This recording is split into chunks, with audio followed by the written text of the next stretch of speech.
सबसे बड़ा चुनाव में आप सभी का बहुत बहुत स्वागत है। आपके साथ मैं हूं खुशबू पांडे। इस बुलेटिन की शुरुआत करेंगे बड़ी और अहम जानकारी के साथ करेंगे। ये बड़ी जानकारी सामने आ रही है। आज शाम 5 बजे बीजेपी कोर ग्रुप की बैठक होगी। बैठक में सीएम योगी आदित्यनाथ शिरकत करेंगे। दोनों डिप्टी सीएम भी बैठक में शिरकत करेंगे। जेपी नड्डा, अमित शाह भी बैठक में शामिल होंगे। यूपी की बची हुई सीटों पर मंथन होगी। कोर ग्रुप के बाद चुनाव समिति की भी यहां पर बैठक होगी। बड़ी जानकारी दिल्ली से दे रहे हैं आपको। यूपी की बची हुई सीटों पर आज मंथन किया जाएगा। बीजेपी की कोर ग्रुप की बैठक चलेगी शाम 5 बजे। ये बड़ी जानकारी आपको दे रहे। बैठक में सीएम योगी आदित्यनाथ शिरकत करेंगे। योगी आदित्यनाथ के अलावा दोनों डिप्टी सीएम भी इस बैठक में शिरकत करेंगे। ये बड़ी जानकारी, बड़ा अपडेट आपके सामने। जेपी नड्डा, अमित शाह भी बैठक में शामिल होंगे। बड़ी जानकारी आपको दिल्ली से दे रहे हैं। यूपी की बची हुई सीटों पर इस बैठक में मंथन किया जाएगा। कोर ग्रुप के बाद चुनाव समिति की बैठक होगी। इस बैठक में तमाम फैसले लिए जाएंगे। आज शाम 5 बजे बीजेपी की कोर ग्रुप की बैठक में मुख्यमंत्री योगी आदित्यनाथ भी शिरकत करेंगे। अब से थोड़ी देर में दिल्ली पहुंचेंगे मुख्यमंत्री योगी आदित्यनाथ।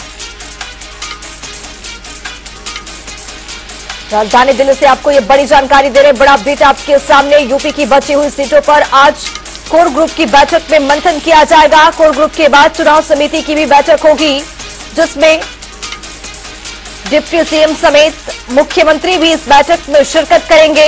अब से कुछ ही देर में मुख्यमंत्री योगी आदित्यनाथ इस बैठक में पहुंचेंगे। शाम 5 बजे ये बैठक यहां से शुरुआत की जाएगी और इस बैठक में लोकसभा चुनाव को लेकर मंथन किया जाएगा। बची हुई सीटों पर भी विचार विमर्श किया जाएगा। हमारे साथ हमारे सहयोगी दिल्ली से स्पर्श शर्मा जुड़ चुके हैं। स्पर्श, आज कोर ग्रुप की बैठक होगी शाम 5 बजे। यूपी के मद्देनजर यहां पर बची हुई सीटों पर मंथन होने की संभावना है। क्या कुछ अपडेट आपके पास? देखिए, बिल्कुल आज बीजेपी कोर ग्रुप की बैठक देखने को मिलती हुई नजर आएगी। शाम 5 बजे से बीजेपी मुख्यालय में बैठक देखने को मिलती हुई नजर आएगी।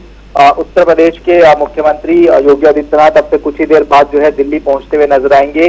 भारतीय जनता पार्टी मुख्यालय में ये बैठक होगी और तमाम जो बची हुई सीटें हैं, लगभग 24 से 25 सीटों की बात करें तो उन पर जो बैठक में चर्चा है वो देखने को जो है मिलती हुई नजर आएगी। पहली सूची की बात करते हैं तो 51 प्रत्याशी बीजेपी की तरफ से मैदान में उतार दिए गए हैं। ऐसे में बाकी बची हुई सीटों को लेकर आज मंथन होता हुआ नजर आएगा और जल्द भारतीय जनता पार्टी की केंद्रीय चुनाव समिति की बैठक होगी और उसके बाद कभी भी जो बची हुई सीटें हैं उस पर जो मोहर है वो लगती हुई जो है नजर आएगी।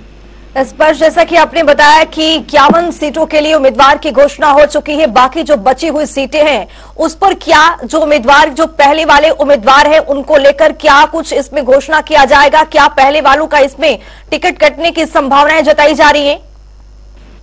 बीजेपी कोर ग्रुप की बैठक की बात करते हैं तो जल्द जो ऐलान है वो देखने को मिलता हुआ नजर आ सकता है और जहां तक अगर बात की जाए तो तमाम कॉम्बिनेशन देखने को मिलते हुए नजर आएंगे।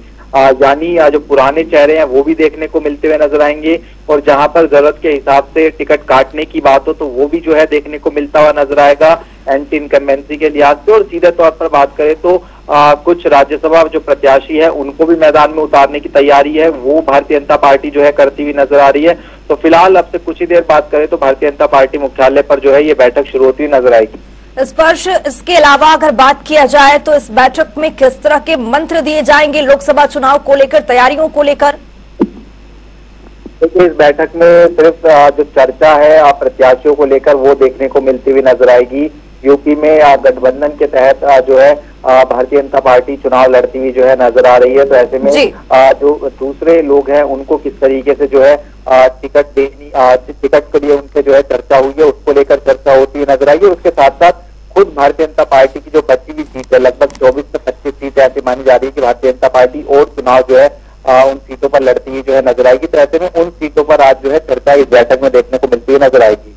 बहुत शुक्रिया स्पर्श शर्मा तमाम जानकारी साझा करने के लिए। तो कोर ग्रुप कमेटी की थोड़ी देर में बैठक होगी। शाम 5 बजे ये बैठक होगी जिसमें यूपी के मुखिया योगी आदित्यनाथ भी शिरकत करेंगे। डिप्टी सीएम भी मौजूद रहेंगे। आपको बता दें कि यहां पर इस कोर ग्रुप की बैठक में तमाम दिग्गज शिरकत कर रहे हैं। बाकी बची हुई सीटों पर यहां पर मंथन किया जाएगा।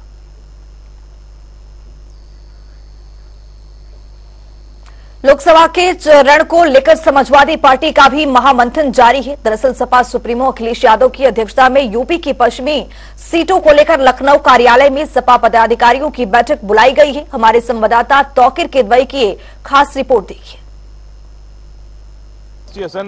मुरादाबाद के उनसे बातचीत की और इसके अलावा कई कार्यकर्ता वहां से आए भी हैं, पार्टी से जुड़े लोग हैं।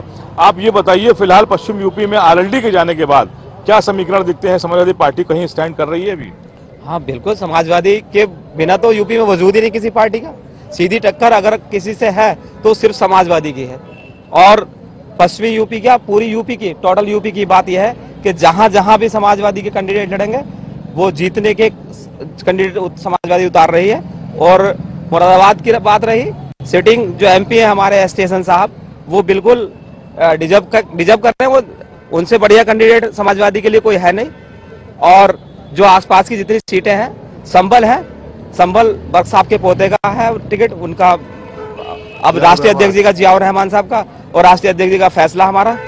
जितने भी लोग हैं हम सारे स्टेशन साहब के लिए यहाँ मौजूद हैं। और आरएलडी के जाने के बाद क्या फर्क आएगा? क्योंकि जो मुजफ्फरनगर है, मेरठ है, शामली है, बागपत है। आरएलडी का तो इतिहास रहा है, उनके पिताजी के जमाने से, अजीत सिंह के जमाने से वो हमेशा ताकत के साथ में रहे हैं। संघर्ष उन्होंने कभी नहीं करा। उनकी पैदाइश जो है हमेशा जो है मतलबी राजनीति से रही है। जहाँ उनको लाल बत्ती मिली वो गए, इसलिए जनता जान चुकी है अजीत सिंह के बेटे जी जो हैं उनका कोई वजूद नहीं है। और किसान भी उनके खिलाफ है, पीटीआई के साथ है। वही तो जाते हैं साथ, जनता नहीं जाती साथ।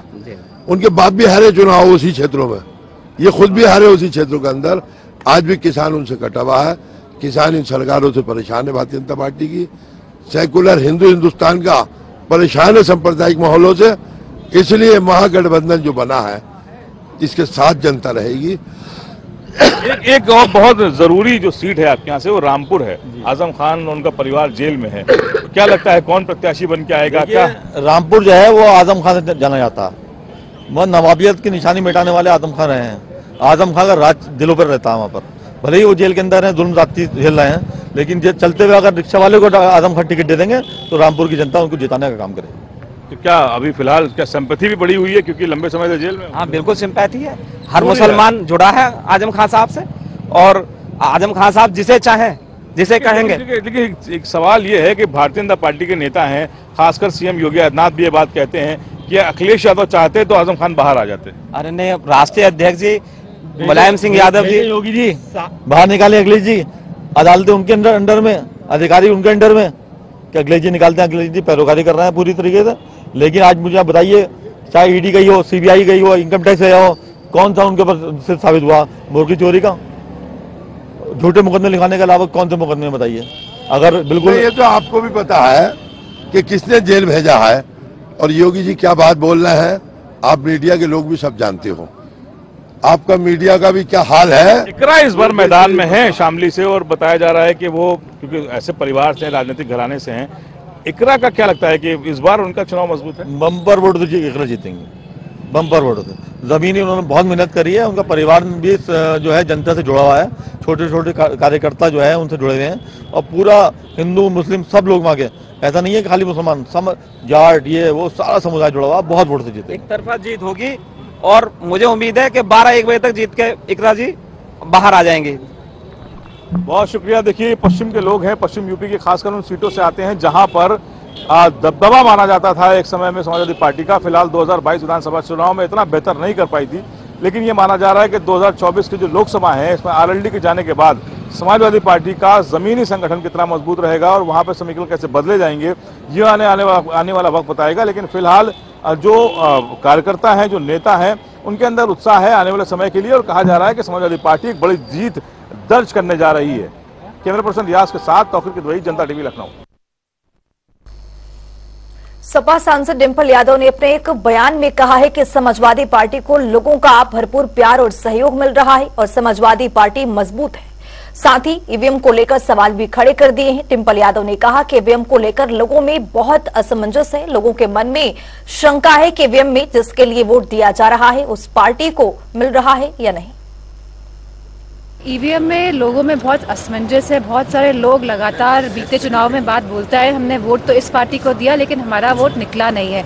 तो एक तरह की क्लैरिटी होनी चाहिए। भले ही ईवीएम सही हो तो भी लोग चाहते हैं गांव के लोग चाहते हैं, शहरी लोग चाहते हैं कि बैलेट पेपर से ही चुनाव हो। जितने भी देश हैं पूरी दुनिया में, सब जगह बैलेट पेपर से ही चुनाव हो रहे हैं। ईवीएम आई थी, उसके बाद वापस लोग बैलेट पेपर पे गए हैं, क्योंकि लोगों के मन में कहीं ना कहीं एक शंका का भाव है कि ईवीएम में वोट डालने पे जिनको हम वोट डालते हैं उनको वोट नहीं मिलता है।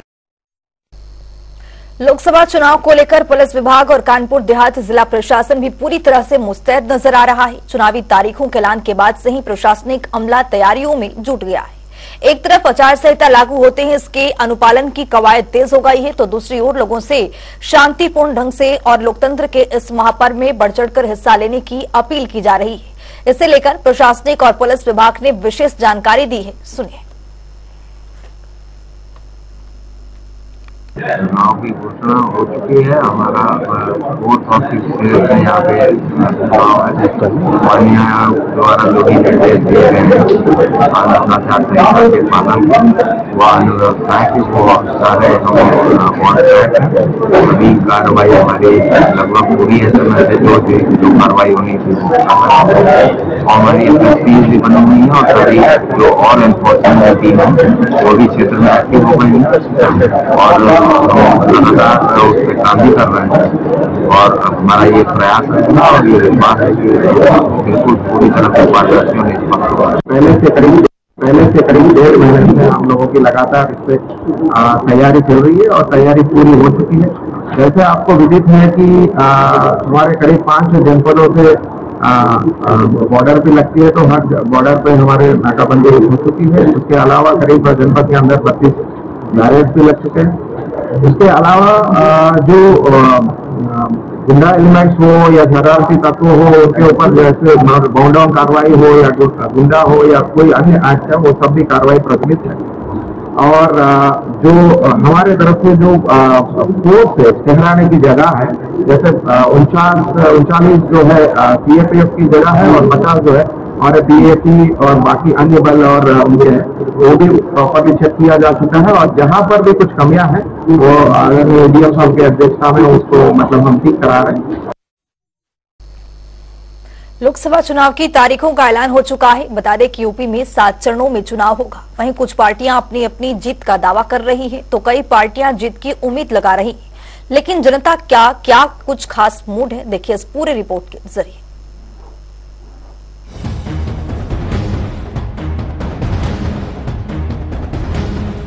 लोकसभा चुनाव के लिहाज से उत्तर प्रदेश देश की सभी राजनीतिक पार्टियों के लिए सबसे महत्वपूर्ण राज्य है। यहाँ से सबसे ज्यादा 80 लोकसभा की सीटें आती हैं। इसलिए राजनीति में कहावत भी है कि यूपी से ही दिल्ली का सफर तय होता है। यूपी भारत में सबसे अधिक लोकसभा सीटों वाला राज्य है। लोकतंत्र के महापर्व की रणभेरी बज गई है। चुनाव आयोग ने लोकसभा चुनाव की तारीखों का ऐलान कर दिया है। पूरा चुनाव 7 फेज में होगा। लोकसभा चुनाव 2024 पहला चरण 19 अप्रैल 8 सीटों पर मतदान। सहारनपुर, कैराना, मुजफ्फरनगर, बिजनौर, नगीना, मुरादाबाद, रामपुर और पीलीभीत। दूसरा चरण 26 अप्रैल 8 सीटों पर मतदान। अमरोहा, मेरठ, बागपत, गाजियाबाद, गौतम बुद्ध नगर, बुलंदशहर, अलीगढ़ और मथुरा।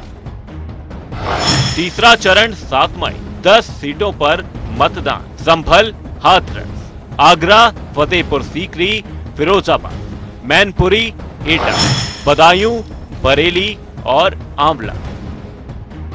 चौथा चरण 13 मई 13 सीटों पर मतदान। शाहजहांपुर, खीरी, धौरहरा, सीतापुर, हरदोई, मिश्रिक, उन्नाव, फर्रुखाबाद, इटावा, कन्नौज, कानपुर, अकबरपुर और बहराइच।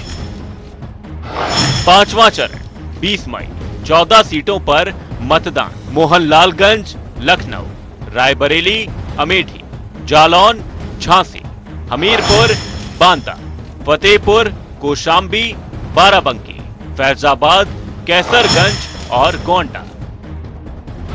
छठा चरण 25 मई 14 सीटों पर मतदान। सुल्तानपुर, प्रतापगढ़, फूलपुर, प्रयागराज, अंबेडकर नगर, श्रावस्ती, डुमरियागंज, बस्ती, संत कबीर नगर, लालगंज, आजमगढ़, जौनपुर, भदोही और मछली शहर। 7वां चरण 1 जून 13 सीटों पर मतदान। महाराजगंज, गोरखपुर, कुशीनगर, देवरिया, बांसगांव, घोसी, सलेमपुर, बलिया, गाजीपुर, चंदौली, वाराणसी, मिर्जापुर और रॉबर्ट्सगंज।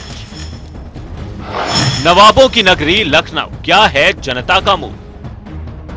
जब बात उत्तर प्रदेश की हो तो यहाँ की राजधानी लखनऊ राजनीति का हॉटस्पॉट बन जाती है। लखनऊ से बीजेपी की ओर से राजनाथ सिंह फिर से चुनाव लड़ रहे हैं और उन्हें टक्कर देने के लिए समाजवादी पार्टी ने रविदास मेहरोत्रा को मैदान में उतारा है। जहां एक ओर राजनाथ सिंह भाजपा के वरिष्ठतम नेता माने जाते हैं तो वहीं रविदास मेहरोत्रा सपा के कद्दावर नेता हैं। लिहाजा लखनऊ लोकसभा सीट पर मुकाबला बेहद रोचक होने की उम्मीद है। वहीं जनता का क्या मूड है चुनाव को लेकर, सुनिए।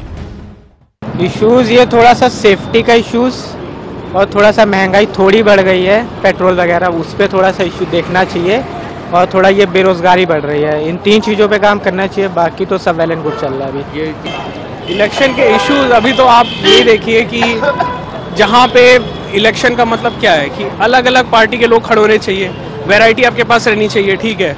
यहाँ पे आप खुद देख रहे हो कि एक व्यक्ति के अगेंस्ट में सारी पार्टियां मिलकर खड़ी हुई हैं अलायंस बना करके, तो इशू तो अभी आप हटाए तो साइड में पहले देखो कि कौन बंदा आता है, ठीक है। और अगर सारी पार्टी एक ही तरफ इकट्ठा हो रही किसी एक के अगेंस्ट, तो इसका मतलब या तो बंदा बहुत गलत है या वो बंदा बहुत सही है। तो जनता का ही मत बता देगा क्या होने वाला है। चुनाव जो है नरेंद्र मोदी ही जीतेंगे, बीजेपी का ही वोट होगा क्योंकि वो अच्छे कार्य कर रही है। देखिए, बहुत ही इस पर ये चुनाव में भारतीय जनता पार्टी उत्तर प्रदेश के अंदर तो 80 की 80 सीटें हम लोग जीतने वाले हैं। नरेंद्र मोदी जी एक बार फिर से देश के प्रधानमंत्री बनेंगे और लखनऊ में की जनता ने भी, कार्यकर्ताओं ने भी अपना मन बना लिया है। यहाँ पर श्री राजनाथ सिंह जी ऐतिहासिक मार्जिन से चुनाव जीतेंगे। सपा का गढ़ मैनपुरी, क्या है जनता का मूड? मैनपुरी लोकसभा सीट सपा का गढ़ है और इस सीट पर इस समय डिंपल यादव ही सांसद हैं। समाजवादी पार्टी ने फिर से डिंपल यादव को मैदान में उतारा है। वहीं बीजेपी ने अभी सीट पर अपना उम्मीदवार घोषित नहीं किया है। वहीं चुनाव के ऐलान के बाद डिंपल यादव ने कहा कि इस बार के चुनाव बहुत ही महत्वपूर्ण चुनाव है। साथ ही जनता का क्या मूड है, सुनाते हैं।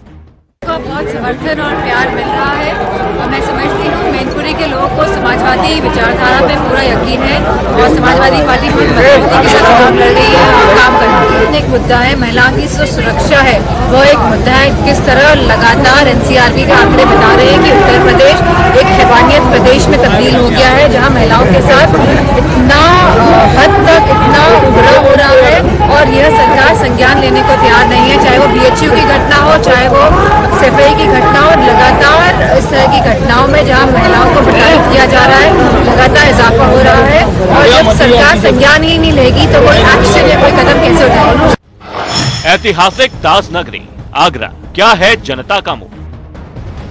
ताज नगरी के नाम से मशहूर आगरा उत्तर प्रदेश में चर्चित लोकसभा सीटों में शामिल है। अगर इस सीट के इतिहास की बात करें तो एक समय में ये कांग्रेस का गढ़ हुआ करती थी, लेकिन पिछले 2 दशकों में इस सीट पर भारतीय जनता पार्टी या समाजवादी पार्टी ही जीतती रही है। इस बार के मुकाबले में किसकी जीत होगी, ये तो जनता का मूड ही तय करेगा। ये जूता जो कारोबारी है वो तो बड़े लंबे समय से कुछ अपनी मांगे करता आ रहा है, जिसके ऊपर हम लोग की उम्मीद ये रहती है कि हो सकता है कि इस बार सरकार हमारी सुन ले। हम लोग तो सबसे पहले ये चाहते हैं जूते के अंदर जो ब्याज दर है, जूता कारोबारियों को वो ब्याज दर थोड़ी कम करके मिली जाए ताकि वो अपना काम कर सके। साथ के साथ चमड़े को थोड़ा प्रोत्साहन मिले, चमड़े के लिए कुछ ऐसा काम किया जाए जो पीछे सिंथेटिक चल रहा है, जो चमड़े को आगे बढ़ाने के लिए उसको बैन किया जाए, उसके इंपोर्ट के ऊपर बैन किया है, उसके मैन्युफैक्चरिंग के ऊपर बैन किया है, ताकि जो चमड़ा उद्योग है वो आगे बढ़ सके। हमारा जो हिंदुस्तान का चमड़ा है वो पूरी दुनिया में मशहूर है, वो जूता पूरी दुनिया में मशहूर है। चमड़े के काफ़ी फायदे भी है, नेचुरल चीज़ है, परंतु जो सिंथेटिक है वो नुकसान भी पहुंचाता है, स्किन के लिए हार्मफुल है। बहुत सारे विदेशी आप देखेंगे विदेश के अंदर ये बैन है, इंडिया के अंदर लेकिन ये अभी भी चल रहा है। तो हमारी उम्मीद ये है कि चमड़े के लिए ये सिंथेटिक को बंद किया जाए। हमारी पेड़ा इंडस्ट्रीज के लिए एक ही मांग है और बहुत दिनों से चल रही है, क्योंकि ये जो आगरे का पारंपरिक पुरानिक प्राचीन पेड़ा कारोबार या सदियों से चलता आ रहा है, इसकी एक नहीं कई विशेषताएं हैं। इसको धार्मिक आधार पर भी देखा जाता है, इसकी धार्मिक मान्यताएं भी हैं, आयुर्वेदिक मान्यता भी है। इसको कुष्मांडू अभिलेख के नाम से भी जाना जाता है, क्योंकि इसको आयुर्वेद में भी इसका स्थान है। और आगरा के जो ये मशहूर है, तो इसमें कई मिठाई के रूप में अपनी आगरा में पहचान बनाई है। संगम की नगरी प्रयागराज, क्या है जनता का मुंह? प्रयागराज एक धार्मिक नगरी है। संगम की ये नगरी उत्तर प्रदेश की राजनीति में अहम जगह रखती है। इस संसदीय क्षेत्र ने कई बड़ी शख्सियतों को सदन पहुंचाया है। लाल बहादुर शास्त्री और विश्वनाथ प्रताप सिंह ने प्रयागराज लोकसभा का प्रतिनिधित्व किया था।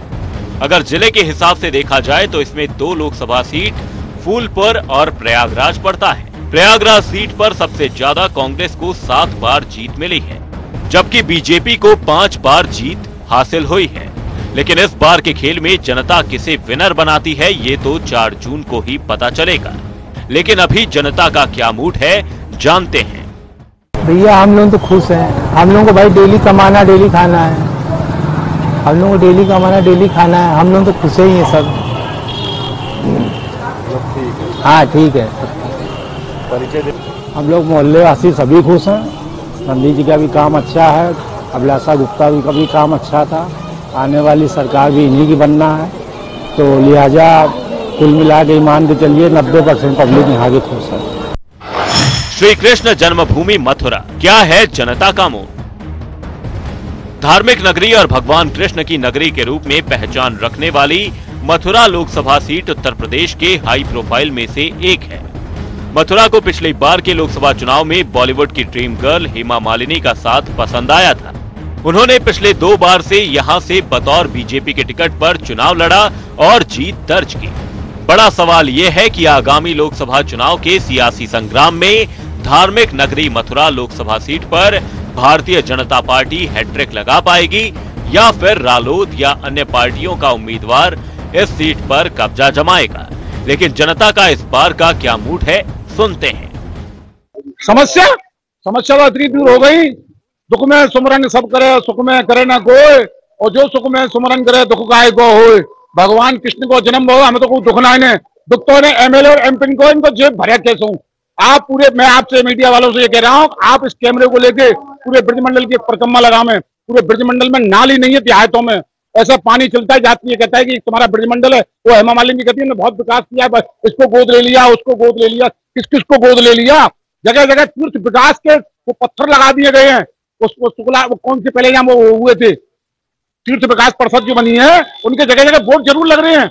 उनका विकास तो बताओ, विकास उन जगह किया है जिस जगह धन आवे। देखिए मथुरा जनपद में विकास हुआ होगा वो तो मैं नहीं कह सकता, लेकिन यमुना किनारे किसी प्रकार का कोई विकास नहीं हुआ है। और स्थिति यमुना जी की तो बहुत दयनीय कर दी है। इतना नाले चल रहे हैं, अगर आप चल करके देखें तो यमुना जी की स्थिति बहुत दयनीय है। चाहे यहाँ के मेयर हो, चाहे यहाँ के सांसद हो, या हमारे यहाँ के विधायक हो, कोई यमुना जी की तरफ में ध्यान देने को तैयार नहीं है। हेमा मालिनी जी हमारी 10 साल से सांसद हैं। उनके मथुरा में जो कार्यकाल है बहुत अच्छे कार्यकाल है, और जिसमें कि मथुरा का सौंदर्यीकरण, ब्रिज का सौंदर्यीकरण बहुत हुआ है। और बस 2-3 समस्याएं ऐसी हैं जो अभी उन्होंने घोषणा की हुई है, वो होनी है और अगले कार्यकाल में वो कर देंगी। जैसे जमुना का सौंदर्यीकरण है, बंदरों की समस्या है, और बंदरों की समस्याओं के लिए उन्होंने सफारी बनाने की जो बात की है वो भी बन जाएगी। इतने काम किए उनके बहुत अच्छे हैं और आगे भी अच्छे ही होंगे। उनकी छवि बाकी नेताओं से बहुत अच्छी छवि है और उनपे कोई लांछन नहीं है, कोई उनपे आरोप नहीं है। बहुत अच्छी छवि के नेता हैं और उनका कोई विरोध नहीं है। लोकसभा चुनाव का बिगुल बज चुका है। सबसे पहले पश्चिमी यूपी से चुनाव की शुरुआत होगी। पूर्वी यूपी में सबसे अंत में वोटिंग होगी। लखनऊ में 5वें चरण और पीएम मोदी के संसदीय क्षेत्र वाराणसी में 7वें चरण में वोटिंग होगी, जिसके बाद 4 जून को साफ हो जाएगा कि जनता किसे अपना समर्थन देकर किंग बनाती है। स्पेशल डेस्क, जनता टीवी।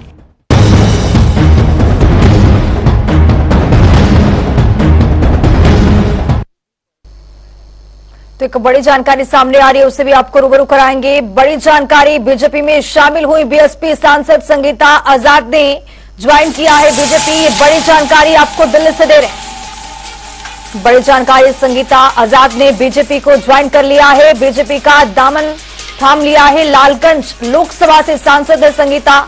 यूपी बीजेपी अध्यक्ष भूपेंद्र चौधरी मौजूद रहे हैं और उप मुख्यमंत्री ब्रजेश पाठक की मौजूदगी में उन्होंने सदस्यता ली है। ये बड़ी जानकारी आपको दिल्ली से दे रहे हैं।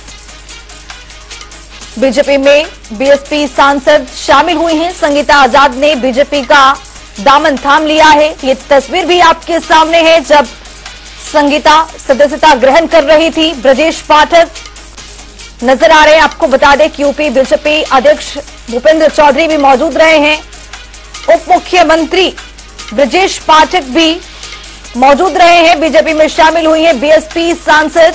ये बड़ी जानकारी, संगीता आजाद ने ज्वाइन किया है बीजेपी। ये तस्वीर भी आपके सामने है जब वो बीजेपी की सदस्यता ग्रहण कर रही थी। राजधानी दिल्ली से ये बड़ी जानकारी, बड़ा अपडेट, तस्वीर भी आपके सामने है।